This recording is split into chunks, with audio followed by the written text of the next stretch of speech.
சில பேர்ல நல்ல பேரெல்லாம் சர்ச்சில் கொண்டு வச்சுட்டு கடைசியில் இந்த பேரை யாருமே கூட மாட்டாங்க. அதுக்கு ஒரு ஒரு கொஞ்சர பேர் ஒன்று இருக்கும், அதுக்கு வீட்டில் செல்ல பேர் ஒன்று இருக்கும், அது பரவாயில்ல. ஆனால் சில பேர் கூப்பிடும் போதே என்னதான் கூடுவாங்க, உங்களுக்கே தெரியும். ஏ நாய, ஏ கழுத. சில பேர் ஏங்க எப்படி கூப்பிடுறீங்கடா, பின்ன அவன் பண்றதெல்லாம் எப்படி இருக்கு, அவன் பண்றதெல்லாம் அப்படி பண்றதுனால தான் நான் என்ன பண்றேன்.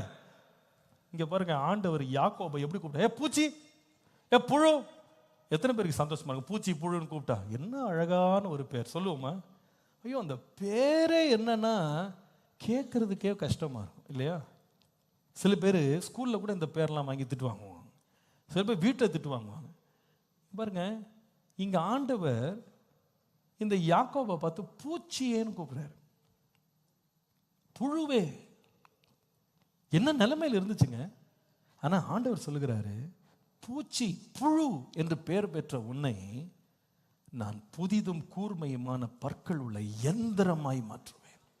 கனம் இழந்த உன்னை நான் கனம் பெற்ற ஒரு எந்திரமாக மாற்றுவேன். சத்துருக்களே பார்த்து நடுங்குவாங்க, அந்த மாதிரி போர் செய்கிற ஒரு எந்திரமாக நான் மாற்றுவேன். அநேகர் கண்டு பயப்படுற அளவுக்கு உன் பேரை நான் பெருமைப்படுத்துவேன். அநேகர் கண்டு நடுங்கும்படி உன் பேரை நான் பிரஸ்தாபப்படுத்துவேன். விசுவாசிங்க, கர்த்தர் நமக்கு ஒரு ஒரு கிராண்ட் ஸ்டாண்ட் பிராண்டை கொடுக்க தேவன் வல்லவர். God can make your name a household name. பெரிய கூட்டத்தில் மறக்கப்பட்ட உங்களை, அநேகர் கண்டுகொள்ளாத உங்களை பெரிய பெயராக கர்த்தர் உயர்த்த வல்லவர். உங்களுக்கு தெரியும்.